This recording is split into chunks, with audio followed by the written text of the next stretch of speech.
Hello പ്രിയപ്പെട്ടവരെല്ലാവർക്കും YouTube solution എന്ന ഈ ചാനലിലേക്ക് ഒരിക്കൽ കൂടി സ്വാഗതം എന്ന് പറയുന്നു. നിങ്ങൾ തമ്പനയിലിൽ കണ്ട പോലെ തന്നെ യൂട്യൂബ് വലിയൊരു ചതി ഈ പറയുന്ന ഇത്തരക്കാരോടൊക്കെ ചെയ്തിട്ടുണ്ട് എന്നുള്ളതാണ്. അപ്പോൾ അതുമായി ബന്ധപ്പെട്ടിട്ട് ഞാൻ ഇന്നൊരു പോസ്റ്റർ കണ്ടു കേട്ടോ, ഒരു രസകരമായിട്ടുള്ള ഒരു പോസ്റ്റർ കണ്ടു. അപ്പോൾ ആ ഒരു പോസ്റ്റർ നമുക്ക് കാണിക്കാം. അതിനു മുമ്പ് നമുക്ക് യൂട്യൂബിന്റെ റൂൾസ് എന്താണെന്നുള്ളത് ഒരു പഴയ റൂൾസ് തന്നെയാണ്, അതൊന്നും ഞാനിവിടെ പറയാം കേട്ടോ. Spam deceptive practices and scam policies എന്ന് പറയുന്ന ഒരു റൂൾസ് ആണ് യൂട്യൂബിന്റെ റൂൾസ്. അതായത് വഞ്ചനാപരമായിട്ടുള്ള സ്പാം ആയിട്ടുള്ള വഞ്ചനാപരമായിട്ടുള്ള കാര്യങ്ങളൊക്കെ യൂട്യൂബ് എടുക്കുന്ന ഒരു തീരുമാനങ്ങൾ അതാണ്. ഇനി ഞാൻ നിങ്ങൾക്ക് ആ ഒരു പോസ്റ്റർ ഇവിടെ കാണാം. പോസ്റ്റർ ഇട്ട ആളൊന്നും ഞാൻ കാണിച്ചു തരുന്നില്ല, പക്ഷെ ആ പോസ്റ്റർ നിങ്ങൾക്ക് വേണ്ടി ഞാനൊന്ന് വായിക്കാം. വല്ലാത്ത വിഷമമുണ്ട്. രാത്രി 650 സബ്സ്ക്രൈബേഴ്സ് ഉണ്ടായിരുന്നു. ഇന്ന് നോക്കുമ്പോൾ 647 സബ്സ്ക്രൈബേഴ്സ് മാത്രമാണ് ഉള്ളത്. 3 സബ്സ്ക്രൈബേഴ്സ് കുറഞ്ഞിരിക്കുന്നു. ചിലരോട് നാളെ വരാം എന്ന് പറഞ്ഞിട്ട് തന്നെയാണ് സബ് ചെയ്തത്. ചിലർക്ക് തിരിച്ചു സബ് ചെയ്യാൻ സമയമില്ല, അൺസബ്സ്ക്രൈബർ ചെയ്യും. ഞാൻ ഫ്രീ ആവുമ്പോൾ വന്ന് സപ്പോർട്ട് ചെയ്യാം. സബ് ചെയ്യാത്തവർ സബ് ചെയ്ത് സപ്പോർട്ട് തരിക. 24 മണിക്കൂറിനുള്ളിൽ ഞാൻ തിരിച്ചെത്താം. എനിക്ക് വളരെ സ്ട്രൈക്കായി തോന്നിയിട്ട. കാരണം നമുക്ക് പലതര കാര്യങ്ങൾ കമ്മ്യൂണിറ്റി പോസ്റ്ററിൽ ആരുടെയാണ്. ഞാനവരുടെ പേരൊക്കെ ഹൈഡ് ചെയ്തിട്ടാണ് ഇട്ടിട്ടുള്ളത്. പക്ഷെ ആ ഒരു പോസ്റ്റർ കണ്ടപ്പോൾ എങ്കിൽ ഇതിനെ കുറിച്ചൊരു വീഡിയോസ് ചെയ്യാം എന്ന്. ശരിക്കും പറഞ്ഞാൽ പല ചാനലുകളെയും നിലനിൽപ്പ് തന്നെ ഈ സപ്പോർട്ട് ചെയ്യൂ, തിരിച്ച് സപ്പോർട്ട് ചെയ്യാം എന്ന് പറയുന്ന പ്രേക്ഷകരാണ്. നിങ്ങൾ അവരുടെ വീഡിയോസ് ഒക്കെ ഞാനടക്കമുള്ള പലരുടെയും വീഡിയോസ് എടുത്ത് നോക്കിയാൽ നിങ്ങൾക്ക് അവിടെ കമന്റുകൾ വളരെ കുറവായിരിക്കും. അതായത് ഒറിജിനൽ കണ്ടന്റ് ചെയ്യുന്ന ദ റിയൽ യൂട്യൂബേഴ്സ് എന്ന് വിളിക്കുന്ന ആളുകളുടെ കമന്റ് വളരെ കുറവായിരിക്കും. നേരെ മറിച്ച് അതിൻ്റെ അടിയിലൊക്കെ വന്നിട്ടുണ്ടാവും ഇത്തരക്കാർ. സബ് ചെയ്യൂ, എന്നെ സബ് ചെയ്യൂ, തിരിച്ച് സബ് ചെയ്യൂ എന്നൊക്കെ പറഞ്ഞിട്ട് പല വേർഷനാണ്. അതിൻ്റെ വേർഷനുകൾ ഞാൻ പറയാം. ഓക്കെ, അപ്പോൾ അത്തരത്തില് വന്ന് സബ് ചെയ്യൂ എന്ന് പറയുന്നവരാണ്. അവരുടെ കമന്റുകളും ആ കമന്റ് സപ്പോർട്ടുമാണ് പല വീഡിയോസിനും എന്തായിട്ടുള്ളത്. കമന്റുകൾ ഇങ്ങനെ കൂടുമ്പോഴാണ് ആക്ച്വലി നമുക്ക് റെക്കമെൻഡേഷനുകൾ കൂടുന്നു, ചാനലുകൾ എൻഗേജ് ആവുന്നു എന്നുള്ളൊരു അവസ്ഥയിലേക്കൊക്കെ വരുന്നത്.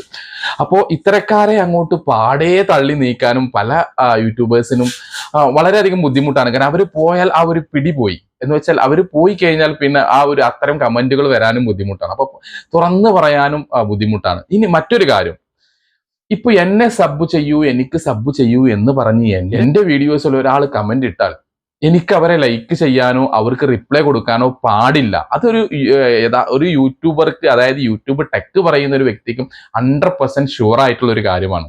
അവരൊരിക്കലും അത് തിരിഞ്ഞു നോക്കില്ല. കാരണം അവർ അതിനെ സപ്പോർട്ട് ചെയ്യുകയാണെങ്കിൽ ഞാൻ ഈ പറഞ്ഞ ഈ റൂൾസിലേക്ക് അവരും പെടുകയാണ്. കാരണം അങ്ങനെ സബ് ചെയ്യുന്നവരെ നിങ്ങൾ സപ്പോർട്ട് ചെയ്തു, നിരന്തരമായി അവരുടെ കമന്റ്സിന് റിപ്ലൈ കൊടുക്കുകയും ചെയ്യുകയാണെങ്കിൽ അത് തീർച്ചയായിട്ടും എന്തായിരിക്കും ഈ ഒരു ടെക് പറയുന്ന വ്യക്തിക്ക് അതൊരു തിരിച്ചടി തന്നെയായിരിക്കും. അവരുടെ ചാനലിന് അത് പ്രതികൂലമായി ബാധിക്കും എന്നുള്ള കാര്യത്തിൽ ഒരു സംശയവുമില്ല. പിന്നെ ഗൂഗിൾ നമ്മളോട് പറയുന്ന മറ്റൊരു കാര്യമുണ്ട്. ഇത്തരത്തിൽ നിങ്ങളോട് അപേക്ഷിക്കുന്നവരെ നിങ്ങൾക്ക് ഹൈഡ് ചെയ്ത് വെച്ച് യഥാർത്ഥ ക്രിയേറ്റർമാർക്ക് മാത്രമായി നിങ്ങൾക്ക് വീഡിയോസ് ചെയ്യാം എന്ന് പറയുന്നുണ്ട്. ഇത്തരക്കാരെ ഹൈഡ് ചെയ്ത് വെച്ചാൽ പിന്നീട് കമന്റ്സ് വളരെ കുറവായിരിക്കും. കാരണം ഈ എട്ടും പൊട്ടും തിരിയാത്ത ഇവരെ വെച്ചിട്ടാണ് ഞാനടക്കമുള്ള പല ചാനലുകളും മുന്നോട്ട് പോകുന്നത്. കാരണം ഇവരോട് എത്ര പറഞ്ഞാൽ ഇതിന്റെ ഒരു സീരിയസ്നെസ് ഇവർക്ക് മനസ്സിലാവില്ല. പക്ഷെ അവർ വിചാരിക്കുന്നത് എന്താണ്, വാഴ ഏതായാലും നനയുകയാണല്ലോ, എങ്കിൽ ചീര കൂടെ നനയട്ടെ എന്നുള്ള രൂപത്തിലാണ് അവർ വന്നിട്ട് കമന്റ് ഇടുന്നത്. പക്ഷെ ഒരു യഥാർത്ഥ ടെക്കുകാരൻ ചിന്തിക്കുന്നത് എന്താണെന്നറിയോ, ചീര ചീയുന്നത് വായക്കൊരു വളം എന്നുള്ള രൂപത്തിലാണ്. നിങ്ങൾ ചീഞ്ഞാലും നിങ്ങൾ ഇതായാലും ഒരു കുഴപ്പവുമില്ല, കാരണം ഞങ്ങളുടെ ചാനൽ അത്യാവശ്യം റീച്ചിലേക്ക് വരുന്നുണ്ട് എന്നുള്ളത്. പ്രിയപ്പെട്ടവരെ, ഇപ്പോൾ 2025 പുതിയ അപ്ഡേറ്റ് വന്നു. യൂട്യൂബ് കുറച്ചുകൂടെ സ്ട്രോങ് ആക്കി. അതിനുശേഷം നമ്മൾ മറ്റൊരു ഇതുകൂടെ കണ്ടു, കുറച്ചും കൂടെ അയവ് വരുത്തി എന്ന് പറഞ്ഞുകൊണ്ടും ഒരു ഇത് വന്നിട്ടുണ്ടായിരുന്നു. ഓക്കെ, അതും ഞാനിവിടെ പറയാതെ പോകുന്നില്ല. പക്ഷേ ഇത്രയും സ്ട്രിക്റ്റ് ആക്കുമ്പോഴൊക്കെ ഞാൻ ഈ പറയുന്ന spam deceptive practices scam and policy എന്ന് പറയുന്ന ഈ ഒരു സംഭവം, ഈ ഒരു റൂൾസ് വളരെ ശക്തമായിട്ട് നിലനിൽക്കുകയാണെന്നുള്ളതാണ്. അപ്പൊ എനിക്ക് ഇന്നലെ വരെ ഒരു ചാനൽ ചെക്കിംഗ് ഉണ്ടായിരുന്നു. ഇന്നലെ വരെ ഇപ്പൊ ഞാൻ ഈ കാണിക്കുന്ന അവരുടെ പേര് ഞാൻ ഹൈഡ് ചെയ്യുന്നുണ്ട്. ഇവർക്ക് ഇതാണ് സംഭവം. ചാനൽ തുടങ്ങി 1 മാസമേ ആയിട്ടുള്ളൂ. അതായത് പുതിയ ചാനലിന്റെ അവസ്ഥയാണ്. 1 മാസമായിട്ടുള്ളൂ. ചാനൽ റിമൂവ് ചെയ്തു യൂട്യൂബ്. അപ്പൊ അവർ എന്തോ ഒരു സ്പാം ചെയ്തിട്ടുണ്ട് എന്നുള്ളതാണ്. അപ്പൊ നിരന്തരമായി ഞാൻ ചോദിച്ചു, വാച്ചിങ് അവർ കയറ്റിയതാണോ, ഇനി ആരെങ്കിലും നിങ്ങളെ പറ്റിച്ച് വാച്ചിങ് അവറോ സബ്സ്ക്രൈബറോ വീട്ടിലുണ്ടാക്കി തരുന്ന ഓർഗാനിക് സബ്ബേറ്റ് തന്നോ അല്ലെങ്കിൽ ഇങ്ങനെ വാച്ചിങ് അവർ കയറ്റി തന്നോ എന്നൊക്കെ ഞാൻ ചോദിച്ചപ്പോൾ അവർ ഒന്നും ചെയ്തിട്ടില്ല. അവർ സ്പാം എന്ന് പറയുന്ന ഈ ഒരു ഇതിലേക്ക് അവർ ചെയ്തിട്ടുള്ള യൂട്യൂബിന് വഞ്ചനാപരമായിട്ടുള്ള കുറ്റം എന്ന് പറയുന്നത് അവർക്ക് കുറച്ച് സബ്സ്ക്രൈബേഴ്സിനെ ഇരന്ന് വാങ്ങിച്ചു എന്നുള്ളതാണ്. ഒരു യൂട്യൂബറും ഞാൻ പറഞ്ഞ ആ ഒരു കാറ്റഗറിയിലേക്ക് പെടുത്തിയില്ല. ഏത് കാറ്റഗറി? ദ റിയൽ യൂട്യൂബർ എന്ന് പറയുന്ന ആ ഒരു കാറ്റഗറിയിലേക്ക് നിങ്ങളെ പെടുത്താൻ കഴിയില്ല. കാരണം നിങ്ങളുടെ കണ്ടന്റ് കൊണ്ടല്ല നിങ്ങൾ മുന്നോട്ട് വരുന്നത്. നിങ്ങൾക്ക് കുറെ സബ് വേണം. 1000 സബ് ആയി കഴിഞ്ഞാൽ അത് 2000 ആക്കാനുള്ള ത്വര, 2000 കഴിഞ്ഞാൽ 3000, 5000. അത് അയൽവാസികളെ കാണിക്കാനാകാം, എനിമീസിനെ കാണിക്കാനാവാം, അല്ലെങ്കിൽ എന്താ പറയുക, അവരുടെ ഫ്രണ്ട്സിനെ കാണിക്കാനാവാം, കൂടെയുള്ള കുറച്ച് ആളുകളെ കാണിക്കാനാവാം. ഈ സബ് കൊണ്ട് എന്ത് വാല്യൂ എന്നുള്ളത് ഇത്ര കാലമായിട്ട് ഇവർക്ക് മനസ്സിലായിട്ടില്ല എന്നുള്ളത് ഞാൻ എൻ്റെ ഒരു ചാനലിലൊക്കെ പറയാറുണ്ട്. നമ്മുടെ ഗ്രൂപ്പിലൊക്കെയുള്ള ആളുകൾ 5000, 10,000 ഒക്കെ സബ്ബുള്ളവർ സ്വന്തം ചാനൽ ഡിലീറ്റ് ചെയ്ത് പുതിയ ചാനൽ തുടങ്ങി എന്നുള്ളത് ഓർഗാനിക് സബിന്റെ പ്രാധാന്യം എന്താണെന്ന് തിരിച്ചറിയുകയും ഒരു വീഡിയോസും കയറാതിരിക്കുകയും എന്നൊക്കെ. ഞാനിപ്പോൾ ഈ കാണിച്ചു തന്ന ഈ ഒരു വ്യക്തിയുടെ വീഡിയോസ് ഞാൻ കയറി നോക്കി. എത്രയോ 750ഓളം കണ്ടന്റുകൾ അവർ ഇട്ടിട്ടുണ്ട്, 750 വീഡിയോസ് ഇട്ടിട്ടുണ്ട്. പക്ഷെ ഒരു വീഡിയോസ് പോലും 1K മെയിൻ വീഡിയോസ്, ഒരു വീഡിയോസ് പോലും 1K കടന്നിട്ടില്ല എന്നുള്ളതാണ് ഏറ്റവും രസകരമായിട്ടുള്ള ഒരു സത്യം. പക്ഷെ അവർക്ക് അവരുടെ എയിം എന്ന് പറയുന്നത് എന്താണ്? സബ്ബ് മാത്രമാണ്. നിങ്ങൾക്കൊരു 50K സബ്ബൊക്കെ ആയിക്കഴിഞ്ഞാൽ യൂട്യൂബ് നിങ്ങൾക്ക് നേരിട്ടിട്ട് കുറച്ചൊരു 10,000 20,000 രൂപ അയച്ചു തരുമെന്നോ, അല്ലെങ്കിൽ നിങ്ങൾ 1000 സബ്ബ് വരെ എത്തിക്കഴിഞ്ഞാൽ മോണിറ്റൈസേഷനുള്ള ആദ്യ സ്റ്റെപ്പായി ഒന്നുമില്ല. അതുകൊണ്ട് നിങ്ങൾക്ക് ഒരു ഉപകാരമില്ല, ഉപദ്രവമേ മാത്രമേ ഉള്ളൂ.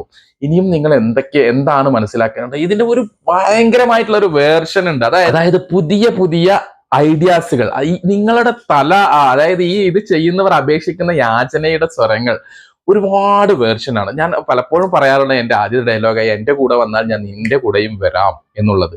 ഒന്ന് ടച്ച് ചെയ്ത് നോക്കൂ, അപ്പോൾ മാറും ജീവിതം നിങ്ങളുടേത്. അതായത് സബ് ചെയ്യാനാണ് ഈ പറയുന്നത്. അതുപോലെ തന്നെ നോർമലി പറയുന്ന പോലെ കൂട്ടുകൂടാമോ എന്നുള്ളത് അത് ചതിക്കില്ല ഒരിക്കലും. ഒരു പ്രേമലേഖനത്തിലൊക്കെ എഴുതാൻ പറ്റുന്ന ഒരു വാക്കുകളാണ്. ചതിക്കില്ല ഒരിക്കലും. ധൈര്യമായി കൂടിയേക്കോളൂ, പിന്നാലെയുണ്ട്. ഒരിക്കലും വിശ്വാസവഞ്ചന കാണിക്കില്ല, ഞാൻ കൂടെ ഉണ്ടാകും. വീഡിയോ മുഴുവൻ കണ്ടിട്ടാണ് ഞാൻ വരുന്നത്, എന്നെ സബ് ചെയ്യൂ, തിരിച്ചും സബ് ചെയ്യാം. ഇങ്ങനെ ഒരുപാട് അവരുടെ ആ ഒരു ക്രിയേറ്റിവിറ്റി എന്നൊക്കെ പറയുന്നത് ഈ സബിന്റെ. ഞാൻ ഇത്തരം വാക്കുകളൊക്കെ ഞാൻ ഗൂഗിളിൽ സെർച്ച് ചെയ്തപ്പോൾ ഗൂഗിൾ തന്നെ നമുക്ക് ഇങ്ങോട്ട് തരുന്നതാണ്. അപ്പൊ ഞാനിങ്ങനെ ഒരു വീഡിയോസ് ചെയ്യുമ്പോൾ ഗൂഗിളിലൊക്കെ ഒന്ന് സെർച്ച് ചെയ്ത് സെറ്റ് ചെയ്തിട്ടൊക്കെയാണ് പറയാറുള്ളത്. അപ്പോൾ ഞാൻ ഗൂഗിൾ ഇത് ഇങ്ങോട്ട് തന്നതാണ് എനിക്ക് ഇത്തരം വാക്കുകളൊക്കെ. അപ്പൊ ഓൾറെഡി ഗൂഗിൾ സെറ്റാണ് അത്. നിങ്ങൾ എന്താണ് സംസാരിക്കുന്നത് എന്നുള്ളത് ഗൂഗിളിന് അറിയാം. എക്സ്പെഷ്യലി മോണിറ്റൈസേഷൻ ആയ ചാനലുകളൊന്നും ഈ പരിപാടിക്ക് ഒരിക്കലും നിൽക്കരുത് എന്നുള്ളതാണ് എനിക്ക് പറയാനുള്ളത്. കാരണം മോണിറ്റൈസേഷൻ കട്ടാവുക എന്നുള്ളത് മാത്രമല്ല, അവിടെ പിന്നീട് ആ മോണിറ്റൈസേഷൻ തിരിച്ചു കിട്ടിയാലും നിങ്ങളെ വീഡിയോസ് കയറില്ല. ആ ഒരു കാര്യം നിങ്ങൾ മനസ്സിലാക്കുക. ഇനിയും നിങ്ങൾക്ക് ചിന്തിക്കാനുള്ള കഴിവില്ല എന്നുള്ളതാണ്. എന്തിനാണ് ഒരു വീഡിയോസിൽ സ്വയം പരിഹാസ്യമാവുക എന്നുള്ള ഒരു ഇതാണ് വരുന്നത്. സത്യം പറഞ്ഞാൽ ഒരു യൂട്യൂബ് ടെക് പറയുന്ന ഒരു വ്യക്തിക്ക് നിങ്ങളെ കാണുമ്പോൾ ചിരി വരും. അല്ലെങ്കിൽ ഞാൻ മുകളിൽ പറഞ്ഞ പോലെ റിയൽ യൂട്യൂബേഴ്സ് എന്ന് പറയുന്ന കുറച്ച് ആളുകളില്ലേ, അവരൊക്കെ നിങ്ങളെ പുച്ഛത്തോടു കൂടിയാണ് നോക്കുന്നത്. നിങ്ങൾ ഒരു സബിന് വേണ്ടി ഇങ്ങനെ വന്ന് യാചിക്കുമ്പോൾ ആ ഒരു ചാനൽ, പല ചാനലുകളും എന്നെ ഞെട്ടിക്കുന്ന കണ്ടന്റ് ഇടുന്ന ആളുകളുണ്ട് കേട്ടോ. പക്ഷെ എന്ത് ചെയ്യാം, ഇത്തരക്കാരെയുള്ള ആവശ്യമില്ലാത്ത കുറേ സബിനെ ഇങ്ങോട്ട് ഇതിലേക്ക് സ്വന്തം ചാനലിലേക്ക് വലിച്ചു കയറ്റി ക്രിയേറ്റിവിറ്റി എന്നുള്ള ഒരു സംഭവം അവിടെ നശിപ്പിക്കപ്പെടുകയാണ്. കാരണം അവൻ എന്ത് ക്രിയേറ്റിവിറ്റി ഇട്ടാലും ഈ സബിനെ മറികടന്നിട്ട് വേണം അവനക്ക് പുതിയ സബിലേക്ക് റെക്കമെൻഡേഷൻ പോവാൻ വേണ്ടിയിട്ട് ഈ ഒരു സറൗണ്ടിൽ കിടന്ന് കറങ്ങിക്കൊണ്ടേയിരിക്കും. കാരണം ഇവനും ചിലപ്പോൾ ഒരു ഗ്രൂപ്പൊക്കെ ഉണ്ടാവും, ആ ഗ്രൂപ്പിൽ അങ്ങോട്ടും ഇങ്ങോട്ടൊക്കെ സബ് ചെയ്തിട്ട് അവരുടെ ഒരു സറൗണ്ട് ഉണ്ടാവും. അതിന്റെ പുറത്ത് വിട്ട് അവന്റെ വീഡിയോസ് പുറത്തേക്ക് പോകുന്നില്ല എന്നുള്ളത്. മറ്റൊരു കാര്യം എന്തെന്ന് വെച്ചാൽ, ഇവൻ തന്നെ യൂട്യൂബിൽ ക്രിയേറ്റ് ചെയ്ത കുറെ ആളുകളുണ്ടാവും അങ്ങോട്ടും ഇങ്ങോട്ടും സബ് ചെയ്യാൻ വേണ്ടിയിട്ട്. അവർക്ക് മാത്രമേ പോകുള്ളൂ, അവര് അങ്ങോട്ട് നോട്ടിഫിക്കേഷൻ പോകുമ്പോൾ കാണുന്നില്ല എന്നുള്ളതും. അറ്റ്ലീസ്റ്റ് നിങ്ങളുടെ കാര്യത്തിൽ ഞാനിത് പറയാൻ പാടില്ല എങ്കിലും അറ്റ്ലീസ്റ്റ് നിങ്ങൾ ഒരു കാര്യം മനസ്സിലാക്കുക. ഈ സ്പാം എന്നൊക്കെ ഇപ്പൊ ഇവര് പറയുന്നു 650 സബ് ഉണ്ടായിരുന്നു, നമ്മൾ മുകളിൽ പറഞ്ഞ പോലെ 650 സബ് ഉണ്ടായിരുന്നു, 3 സബ് കുറഞ്ഞ ഒരു സങ്കടത്തിലാണ് ഇവര് കമ്മ്യൂണിറ്റി പോസ്റ്റ് ഇടുന്നത്. അപ്പൊ ആ ഒരു 3 സബ് എന്നൊക്കെ പറയുന്നത് നോറ്റുണ്ടാക്കിയ സബ്ബായിരിക്കാം ഒരു പക്ഷെ. ഞാൻ പറഞ്ഞില്ല 750 വീഡിയോസോളം ഇട്ടവർക്ക് 650 സബ് എന്ന് പറയുമ്പോൾ ഒരു വീഡിയോസിന് ഒരു സബ്ബെങ്കിലും വരണം. അങ്ങനെ വരുമ്പോൾ അവർ നോറ്റി ഉണ്ടാക്കുന്ന സബ്ബാണ്. യൂട്യൂബിനെ കുറിച്ചുള്ള വിവരമില്ലായ്മ ആയിരിക്കാം. പക്ഷെ ഞാൻ പറയുന്ന കാര്യം എന്തെന്ന് വെച്ചാൽ, നിങ്ങളൊരു വ്യക്തിയെ അങ്ങനെ സഹായിക്കാൻ ഉദ്ദേശിക്കുന്നുണ്ടെങ്കിൽ ദയവ് ചെയ്ത് അവരുടെ വീഡിയോസ് മുഴുവൻ കാണുക, എന്നിട്ട് ലൈക്ക് ചെയ്യുക, എന്നിട്ട് സബ് ഇടുക എന്നിട്ട് നിങ്ങളുടെ കമന്റ് ഇടുക എന്നുള്ളതാണ്. ഓക്കെ, ഒരു വ്യക്തിയുടെ വീഡിയോസ് ആദ്യമായി ലൈക്ക് ചെയ്യുമ്പോൾ ആ വീഡിയോസ് ഇഷ്ടപ്പെട്ടു എന്നാണ് അർത്ഥം. എന്നിട്ട് നമ്മൾ ഇടുന്ന കമന്റ് അതുമായി ബന്ധപ്പെട്ടതാവുക എന്നുള്ളതാണ്. ഇതൊന്നും ചെയ്യാതെ ഓടിച്ചെന്ന് സബ് ചെയ്താൽ അത് സ്പാം ആവും. ഒരു കമന്റ് നിങ്ങൾ ഞാൻ പറഞ്ഞ പോലെ യൂട്യൂബിനെ പറ്റിക്കാൻ വേണ്ടി ഒരു കമന്റ് ഇട്ട് കളയാം. ഈ കമന്റ് ഇട്ടാലാണല്ലോ അതിന്റെ ഒറിജിനൽ ക്രിയേറ്റർക്ക് ഞാൻ കമന്റ് ഇട്ടിട്ടുണ്ട് എന്നെ സബ് ചെയ്യൂ എന്നറിയുന്നത്. അത് വീഡിയോസിന്റെ ഒരു ഇത്ര ഭാഗം കണ്ടിട്ട് കമന്റ് ഇടുന്നതും വീഡിയോസ് തുടങ്ങുമ്പോൾ തന്നെ കമന്റ് ഇടുന്നതും രണ്ട് യൂട്യൂബിനറിയാം. അത്തരം കമന്റുകളും സ്പാം ചെയ്യും, അത്തരം സബുകളെയും യൂട്യൂബ് സ്പാം ചെയ്യും. ഒന്നാമത് ഈ പണിക്കൊന്നും നിൽക്കണ്ട.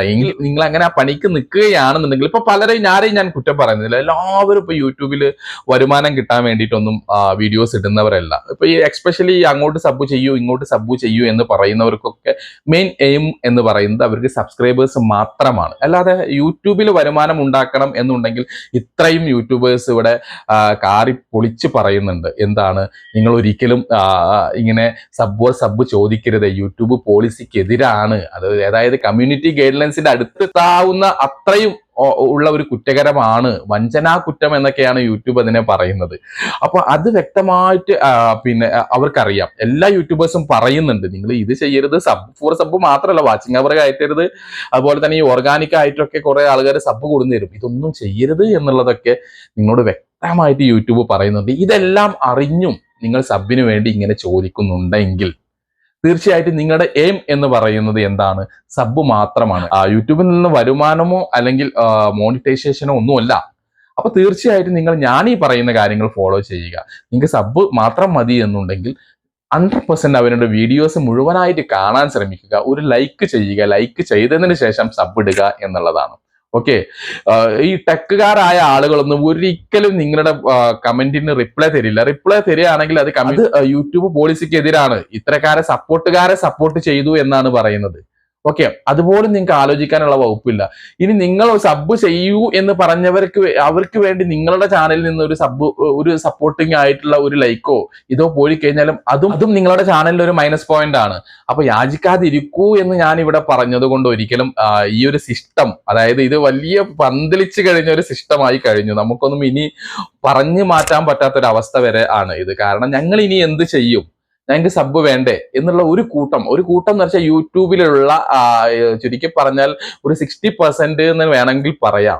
അപ്പോൾ 60ന്റെ മുകളിലും ഉണ്ടാവും ഒരു പക്ഷെ. അത്രയും ആളുകളും ആഗ്രഹിക്കുന്നത് ഇങ്ങനെ സഞ്ചരിക്കാനാണ്. അപ്പോൾ പല ചാനലുകളുടെയും എക്സ്പെഷ്യലി ടെക് ചാനലുകളെയും ജീവനാടി എന്ന് പറയുന്നത് നിങ്ങളാണ്. പല ടെക് ചാനലുകളുടെയും വളർച്ചയെ പ്രോത്സാഹിപ്പിക്കുന്നത് നിങ്ങളാണ്. അപ്പോൾ അത്തരക്കാർ ഒരുപക്ഷെ ഒരു ചാനലുകളും ഇത്രയും വ്യക്തമായിട്ട് നിങ്ങളോട് പറയില്ല.